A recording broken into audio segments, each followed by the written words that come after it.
Following the murder of George Floyd and the mass anti-racism demonstrations that followed, the United Nations Human Rights Council in Geneva decided to hold an urgent debate on systemic racism and police brutality, at which the UN Special Rapporteur on Racism was invited to speak by video conference. And as I work for the UN, I had to liaise between the technicians and the Special Rapporteur to make sure that she will be able to speak. And the technicians were in the area where journalists sit, and several colleagues were working there as well. And when I arrived, a man saw me, and he came towards me and told me, "What are you doing here?"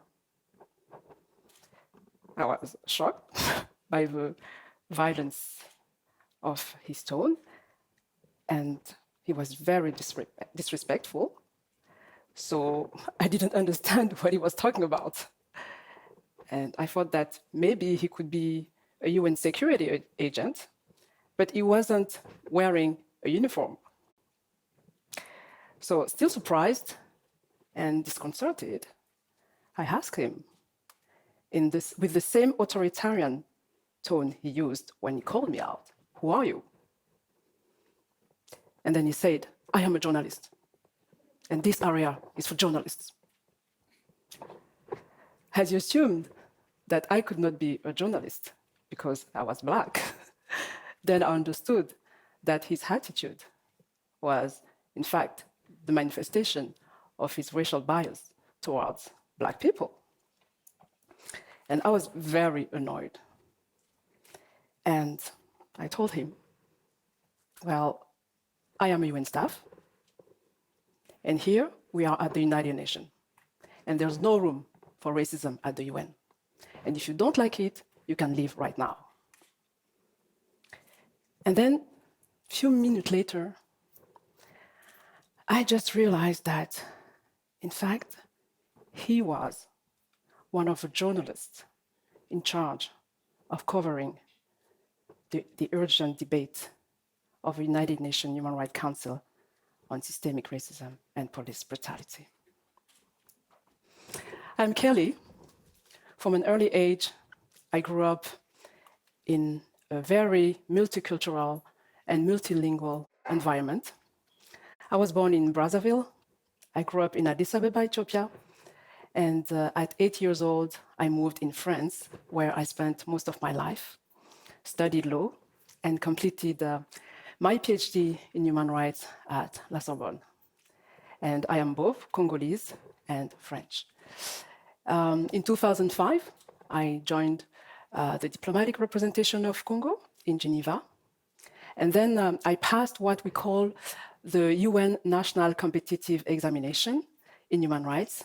And this is how I ended up working for the United Nations Office of the High Commissioner for Human Rights since 2009. From September 2020 to June 2021, I helped to write the report of the UN High Commissioner for Human Rights on systemic racism against people of African descent. Preparing the report, we spoke with around 340 persons, mostly people of African descent, including family members of people of African descent killed by law enforcement officials. We also spoke to civil society organizations representing people of African descent. And what came out of their lived experience, which is reflected in the report, is that systemic racism permeates every aspect of their lives, every aspect of their lives. And one of the key recommendations that the report made to state is to adopt what we call an agenda for transformative change to achieve racial justice and equality for people of African descent.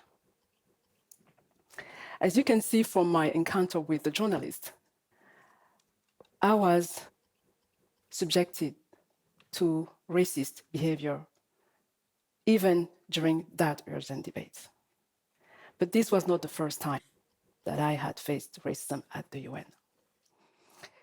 I remember once I had an encounter with a high-ranking diplomat.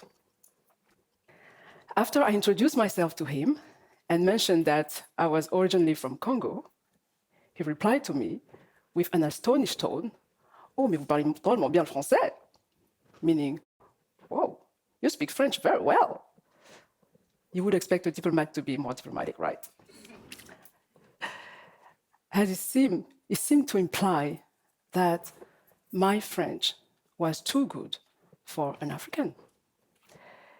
Obviously, for him, I did not fit his expectations of how an African person would speak French. I was concerned because that person was about to lead a meeting on racism. It is challenging to get people to understand what it means to face racism. Because one does not experience it, it doesn't mean it did not happen or does not exist. Because some people think that racism is in our mind. This individual that I mentioned, actually, they were just displaying these racial stereotypes that many in our societies hold on people of African descent. And these stereotypes are normalized and perceived and not perceived as racist when they are. And the problem is that these individuals not only display this racial stereotype in the way they engage with colleagues, but also in the way they make decisions, especially when they are in position of power. How people engage at the individual level influences how our institution ends up functioning. Let's take the example of a person who believes that, as a general rule, people of African descent are not well educated, they cannot write good UN reports, they cannot speak when working language fluently. If that person, let's say, he's a hiring manager, chances are high that he will discriminate against job applicants of African descent. And as a result, his team will not be diverse. But the problem is that such behavior, when repeated over time by several individuals, especially at senior position, it becomes systematic and it contributes to having an organization that is not racially diverse. So you can see that individual racism permeates our institution. But racism is not limited to individual racism. It is also institutional. And these are the things we need to change, the systems and the structures that perpetuate racism in our organization. The horrific murder of George Floyd and the worldwide anti-racism demonstration in May 2020 was really, I would say, an eye-opener for us as the UN. It prompted the organization to look inward and recognize that to fight racism, the organization has to be proactively anti-racist. And it triggered further conversation on racism at the UN, and it led to some positive developments. Staff members and other groups called out the organization to do more to address racism internally.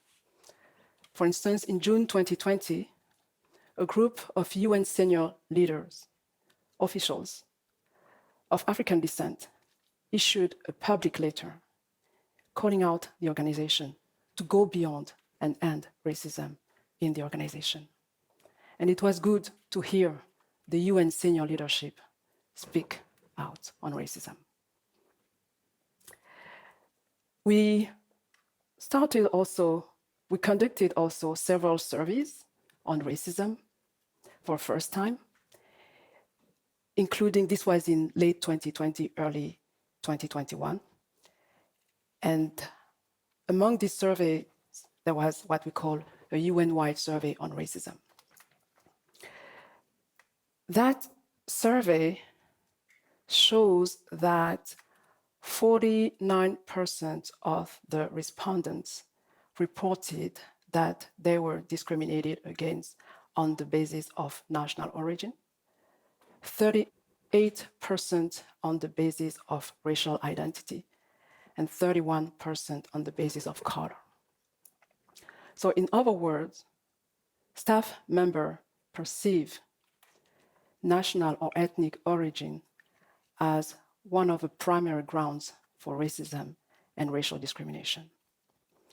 The survey also shows that they are reluctant to report and act against racism and racial discrimination because they believe that nothing will happen. And they lack trust and they fear retaliation. Since December 2021, we do have now, for the first time, an action plan against racism at the UN. It was presented by the Secretary General in February 2022. We call that action plan against racism the strategic action on addressing racism and promoting dignity for all at the UN Secretariat. This action plan is really, I would say, a roadmap to transform the UN as to a workplace where racism, whether personal, interpersonal, structural, or institutional, is addressed, and where there is accountability for racist conduct, and also where the organization provides for all its staff a workplace that is inclusive and supports racial diversity, equity, and inclusion. So that action plan against racism shows that there is greater awareness that racism is a real problem at the UN. And it is a major step that we acknowledge that. Last month, in January 2023 of this year, the Special Rapporteur appointed a special advisor on addressing racism at the UN's workplace. She's a woman of African descent. So in addition to her qualification, she brings her lived experience. She will advise the Secretary General on how to address racism, and she will oversee the implementation of the action plan. At the United Nations Human Rights Office, where I work in Geneva, there were also some positive developments. For the first time, we appointed a senior diversity and inclusion advisor, a position that did not exist before. And in 2021, we expanded the way we approach diversity, the way we look diversity at the UN, by including race as an issue to address in our own strategy on diversity and inclusion. And in March of this year, we will dedicate this month to raise awareness on racism in the framework of the UN campaign to commemorate the 75th anniversary of the Universal Declaration for Human Rights. And this is also one of the positive developments that happened since May 2020. All this is very positive. Now, is the culture of the organization better? It's too early to say.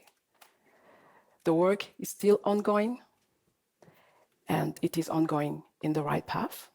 And personally, I'm hopeful that it will lead to a positive change that staff members at the UN, including those of African descent, will really feel. I think that at the end, we all have a role to play to prevent and respond to racism.